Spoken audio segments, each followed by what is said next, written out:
Hello, this is Dr. Scott Harrington coming to you live from my virtual doctor's office at veganprimarycare.com, where you can see a vegan doctor as your primary care doctor virtually from most US states, but not just as a one-time consultation, but as your primary care doctor, someone who gets to know you, someone who can be your health advocate. Because I'm licensed in most US states, even if you move, you don't have to change doctors. If you are vegan, then get a doctor who gets you. If you haven't adopted a plant-based diet yet, you're still welcome to be my patient. But beware, diet and exercise will be my first recommendation. My goal for you is to take control of your health. And through the power of a healthy lifestyle, we will work together to heal your chronic conditions and to help you get off chronic medications. In other announcements, we are now offering vegan primary care patients free weekly weight loss check-ins with a weight accountability visit on a private group Zoom meeting Tuesday nights at 7 p.m. where we will share our weight loss tips and tricks among the vegan primary care community. If you're one of my patients interested in, you can simply sign into the Zoom link where you see me in my virtual doctor's appointments. I look forward to seeing you there and sharing your successes and useful tips with all the members of the vegan primary care community to succeed in their weight loss journey. Remember that this content is for educational purposes. This video is not intended to take place of your own doctor's advice. Okay, we are live streaming to multiple platforms and ready to take your questions. Okay. So there might be a little bit of noise in the background, folks. This is just the noise of happiness, kids playing in the other room. So I hope you can understand that, of course. Okay. We've got couple questions already coming in. Thank you very much for the listeners today, giving the questions out. Michael Ford asks, how does switching to a plant-based diet help with joint pain? Good question, Mike. Okay. So one of the things that you'll find when you switch to a plant-based diet is that generalized inflammation will decrease. Now, I hate to use the term, generalized inflammation because, that kind of sounds fishy. But you could actually follow inflammatory markers like CRP and SED rate and these, inflammatory labs. You can watch them actually come down. And what patients describe is that, that's one of the benefits that is kind of underappreciated. But people describe a significant improvement with their daily aches and pains. Another thing that they talk about in terms of joint pain is we tend to think of osteoarthritis as something that just happens with age, joint pains and this kind of thing. But anecdotally, when I hear patients talk about, it doesn't necessarily mean that you have joint pains when you're older. A lot of my, patients who are in their 70s and 80s don't describe a lot of joint pain. So that's one of the ways that it's working, the vegan diet. So people tend to see these improvements as they go along, especially after they get out to about 4 weeks, 6 weeks, especially, they start noticing significant difference with the joint pain. Another aspect of joint pain where people will see sort of dramatic quick benefits is when they decrease the salt intake. I don't know if you've ever felt after eating a very salty meal, your hands feel tight, your feet and hands feel really warm and hot, and you actually get bloating and swelling because of the salt. And it increases your inflammatory markers temporarily, and people will feel joint pain and creaking just from one meal. And so that can improve just in the short term as well. Okay, Gene Ryan says, can you please speak to the no oil philosophy as compared to the olive oil consumed in the Mediterranean diet, which anecdotally seems to be healthy and successful? All right, thanks, Gene. This is a great question. I love these very specific and evidence-based questions here. This is great stuff. Okay, Gene. When the Mediterranean diet was studied, it was much better than sort of the standard American diet in terms of mortality, and olive oil was included in the Mediterranean diet. And when you compare olive oil and fats that are liquid at room temperature, they are healthier for you than saturated fat. So diets higher in saturated fat are going to cause more problems. It's not so much that the olive oil is a very special oil with health promoting properties in itself compared to other oils per se. It's just that is the decrease in saturated fat offers a health improvement. Now you can even take the Mediterranean diet and make it even healthier by dramatically decreasing the amount of oil, which is liquid fat, and which is being stripped of the whole food fibers and other phytonutrients. So oil is the new sugar in Coca-Cola. The way people think about empty calories when they think about sodas, they think, oh, that's sugar, that high fructose corn syrup, that's evil. I'll never touch that. But then they will consume oil and oil products, and restaurant food is loaded with oil. This is you have to think about it in a very similar way. Nutrients, the oil, the fat out of the olives or whatever it comes from, the vegetables, that has been taken out and is devoid of other healthful nutrients. So, great question, Gene. All right. Yes, Jacqueline. Jacqueline says, thank you, Dr. Scott, and everyone there at pcrm.org. Okay. This is not a specific pcrm.org meeting, but I would, I do have my information up at the pcrm.org. It's a big organization. And so although I love Dr. Barnard and the whole PCRM crowd, this is not sanctioned, I guess you could say, by Dr. Barnard, but if he would love to come, I would love to have him here. Of course, he's one of my idols, and he would be a vegan guru. So yes, absolutely, Jacqueline. Okay, so while we're waiting for some folks to come in, I think I'm going to attempt to do what we did last week, where we turn on the screen sharing. This may be a little rocky, folks, but here we go. Let's try this out. Can we do it?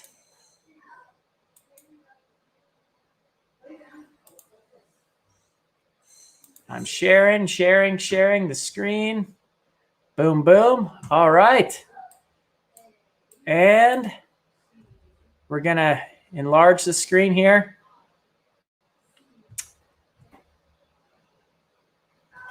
Okay. All right, so right now I can't see the questions going along the slide. I'm just seeing the slide here. I just wanted to point this out. This is one of the things that can help when people are first getting involved with the plant-based diet or a weight loss scenario. They can describe some of these pitfalls that can get them derailed. Call them traps, call them self-sabotage, call them whatever you want to call them. But just going down the list here, all or nothing thinking. So what this is, oh, just because I want to not totally get rid of ice cream out of my diet, oh, I'll never be vegan, because I love ice cream. Or because, my grandmother loves to serve me meatloaf, and I'm going to eat meatloaf when I go to my grandma's house because I don't want to make her upset. means that I can never be vegan. So this is all or nothing thinking. Or you have a misstep. You go out and you think you're doing right, and you get derailed, and then you feel like, oh, I'll never be able to do this. No, we're not perfect. There's a little bit of backsliding, no problem. Just tomorrow's another day, and you keep moving on. Always move towards getting better and better. Another quick tip: relying on will. One of the problems when you're trying to lose weight, you may have 10 pounds, 20 pounds to lose. It may take 6 months or longer, depending on how much you have to. And you can't rely on your willpower alone so for this amount of time. That is just simply a kind of a losing battle. So instead of relying on will, you have to set the conditions. Always set the conditions for success. Make it always a winning battle, no matter what. That's kind of like a military sort of perspective. You keep healthy foods at eye level. You don't let bad foods into the house. You prep before you go on a trip, or you pre-eat before you go to a party. Things like that. Don't rely on will alone. You're human, and to err is human. So peer pressure and saboteurs. This is going to be a problem. If you surround yourself with a bunch of people who are going to give you a bunch of are going to razz you and haze you and harass you about being vegan, you either have to have a rock solid philosophy and theory on your vegan path, or know that you're going to succumb to peer pressure. So that's about knowing about yourself and surrounding yourself with supportive individuals, and labeling saboteurs. If you have a spouse who's always constantly nagging you to, that they don't want you to eat healthily, you have to point it out, and you have to ask for their support. Hey, stop sabotaging my efforts here. I need your help. I need you to pump me up. So that's important. That's important to face. Real quick, 2 more things here. Losing sight of the big picture, losing sight of your why. Sometimes you might sort of lose sight of the big picture. You might say, oh, I'm not going to do this. I'll never lose weight. It's kind of like the all or nothing thinking. But you can use your why as your source of strength. I want to lose weight because I want to be healthy. I want to live a long time for my kids. I want to have freedom to move around and do exactly what I want to do and go places. And I want to be free of injury. I want to help others. I want to be productive. These are some things, the whys, that can help you further along. Last but not least, losing faith in the process. This is what we call goal orientation versus process orientation. With process orientation, you're focused on the things that help you along your way meet your goals. You're not focused on the scale. You're focused on the process. So for instance, I'm going to make a check off on my calendar every time that I meal plan and I follow my meal plan. So if you stick to that goal, you're going to lose weight. So that is a process orientation. So I'm going to switch back over to answering questions. I know that some have probably built up. And so forgive me if I've paused there on that. So, all right. We are back. And we are back. Okay. Question from Kathy Olson. Can a whole food, plant-based lifestyle help to cure fatty liver disease? Yes. Yes, the answer is yes. All right. Thank you, Kathy. Thank you. And let's describe it. So I like to use the analogy of marbling. There's lean meats, and then there's marbled meats. Remember, before you were plant-based and you were looking for meat to eat, I know right now it kind of sounds gross, but the fancier meats and the fattier meats would taste better, and they would be marbled with lots of fat. And the body does this, as the body will marble its own tissue and store fat, and it stores it around the muscles, and it stores it in the visceral fat, fat around the organs, fat inside the liver. And this is very unhealthy, and it causes the number one cause of liver enzyme elevation and liver disease nowadays is something called non-alcoholic fatty liver disease. It used to be alcoholic liver disease as the number one. Now in the United States, because of the rise of obesity, it's this fat causing problems with the liver. And this is dietary induced and it's dietary cured. So if you happen to be overweight and when they test your blood, you find elevated liver enzymes, sometimes they'll do an ultrasound and they'll see the fatty composition of the liver, and that's how it's diagnosed. But it gets better as you lose weight. And so there is hope on that. There's hope. Okay.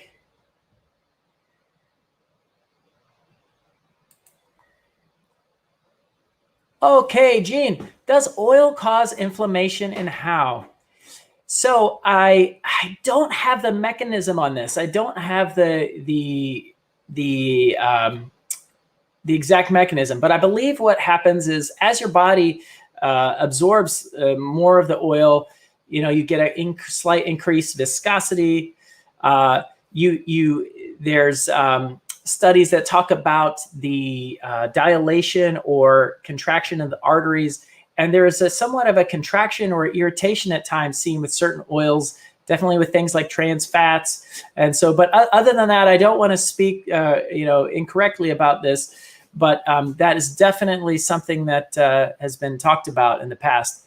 My main concern about oil is that people are getting calories that are without the constituent phytonutrients and so empty calories and weight gain and that sort of thing. Absolutely. Absolutely. Okay. All right. It is now time for a special announcement. We have a special guest today. Visiting us today is Arugula. We have a special guest called Arugula, and people, some of my patients and some of my friends, they kind of joke with me because they'll see me just eating arugula, just plain arugula or plain romaine or anything like that, and they joke around with me. Oh my gosh, he's like a rabbit or something.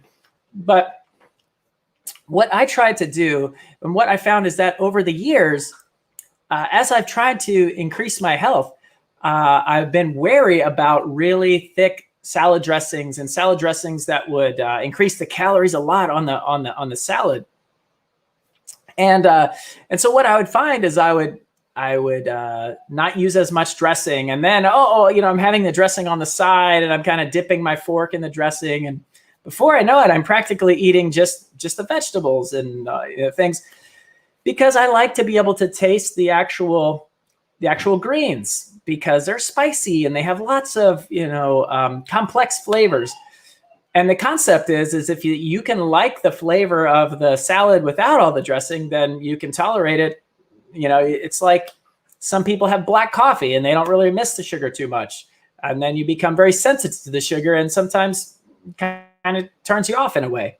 So that is something that I try to do. I try to taste the greens and kind of get the feeling of what each thing tastes like before that it's spiced up with a bunch of dressings and that sort of thing. Arugula is one of my favorite greens because it's the spiciest, and it also it's not the spiciest. Dandelion, if you ever tried dandelion greens or some others, they are pretty, and you can even do like radish, microgreens and stuff like that. And there's lots of different greens to choose from. But arugula is one of the highest of nitrate content, and the nitrate helps to dilate your arteries and can help with blood pressure. And it's a performance enhancer for folks interested in sports and recovery because of the way it dilates the arteries through the nitric oxide pathway. So we have some other special guests. One of the things that people always talk about is, hey, I can never stay on the vegan diet when I'm traveling. This is so frustrating. And I talk about, sometimes you're in a food desert. you can't ever find something to eat. You pull up to a gas station and you're starving, and you're looking for something to eat. And one of the things that I found, I looked all around. We're surrounded by a bunch of garbage food at the gas station, really processed. One of the things that is really available are beans, these canned beans, and I'm pulling these out. I saw these in the store because these are actually vegetarian, so there's no meat added. And beans, I mean, they're loaded with fiber. This one says it has 0 fat, 0 cholesterol. It does have high sodium, so that is a concern, but high protein and fiber. Amazing that some of the companies are coming out with vegetarian versions of these beans, and they're delicious. Another thing that people complain about when traveling is, like not a lot of variety and this sort of thing. Hey, I bring trail mix, and it's annoying. One of the things that I found over the years is there's these squeezers that you can have that have applesauce in it. Kids' lunches, we've had these squeezers with applesauce. But then one day at the store, I noticed all sorts of plant-based foods in the baby food aisle.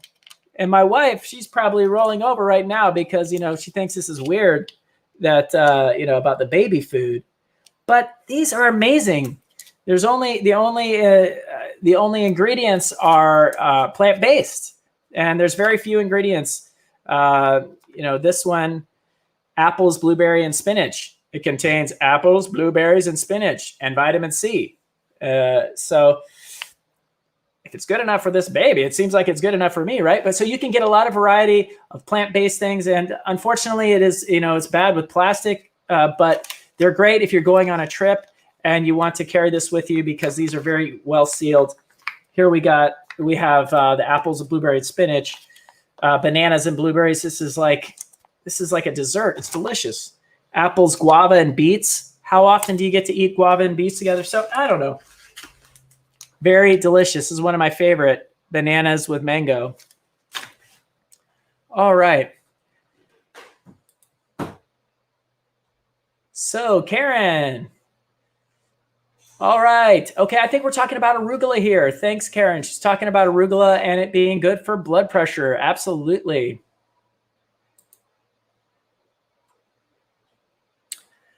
All right. All right, Jacqueline talks about that she likes to keep a can opener handy in her glove box, and she tells her patients and clients who work at the food pantry to get cans of beans and always to rinse them. She says she works with social work with patients who are in poverty and to utilize and rinse the beans to get rid of the sodium. That's a great advice. People always think that a vegan diet is going to be more expensive, but this is a fallacy. When you can eat rice and beans or these type of staple foods are very cheap. Potatoes, you could buy a whole sack, lentils. These foods are nutritious and they're inexpensive.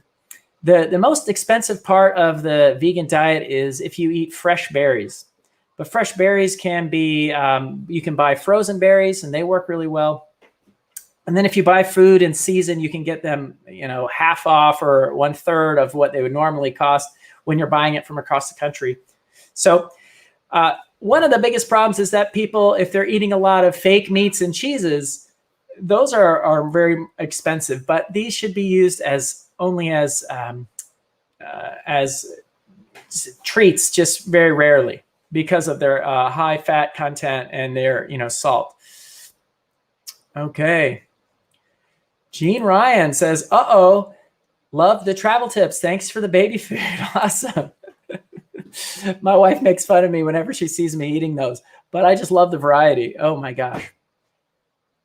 Karen says, thanks for the tips. Okay. All right. So let's see. We still have time for a couple more questions. Go ahead and put in some of your questions. While we still have time, we generally try to keep it to about 30 minutes. I have to say that tonight I will be at Green Culture Restaurant, which is in Trinity, Florida. Be answering questions to the patients who come and visit. You can see me in person if you'd like. Other announcements include being an in-person doc on Fridays in Pinellas Park. You can see me in person now. This is very good. We're applying for more insurance plans that can only get insurance for brick and mortar businesses. So that's another thing that we're doing. Okay. Jacqueline says, cook on a pan with beans or any other foods with grapeseed oil, never with vegetable oil or cow's milk butter. Okay, she's giving us some good tips there. Thanks, Jacqueline. Which greens? Okay, Jean says, which greens are less spicy than arugula besides spinach? Well, one of the things is we don't think about these different lettuces as greens. Oftentimes in our mind, we don't think about them, but the lettuces are also packed full of nutrients and nitrates. Butter lettuce, for instance, it's very mild to look at, and I mean it's very mild to taste, but it's packed full of nutrients too. Mescaline in the mixed salads. Purslane is a weed that has been featured here on a visit before on one of these lives. Very mild and delicious. So there's lots more than we realize. You can even eat the greens off of things like broccoli or cauliflower, beet greens. Swiss chard is very, very delicious and mild. The beet green, Swiss chard, and spinach tend to be the highest in oxalates, which can theoretically cause you to have calcium oxalate kidney stones. So that is one of the problems. Spinach is the green that people love the most because it's most mild flavor, potentially the most tolerable, I guess you could say. But you shouldn't be eating it every day of the week because of the theoretical risk of calcium oxalate stones. Now, I haven't seen a study on this, that this spinach would actually cause more, but it will in theory because it's the highest of the oxalates compared to the others. So plant-based diets have other factors that decrease the risk of kidney stones. So it hasn't been put to the test, but this is a theoretical risk, and kidney stones are a big concern. So try to expand your palate. Try to expand your palate to avoid this theoretical risk. All right. All right. Jacqueline suggests that, can you talk about heart disease being the #1 killer? This is killing over 7,500,000 of us now a year in the United States.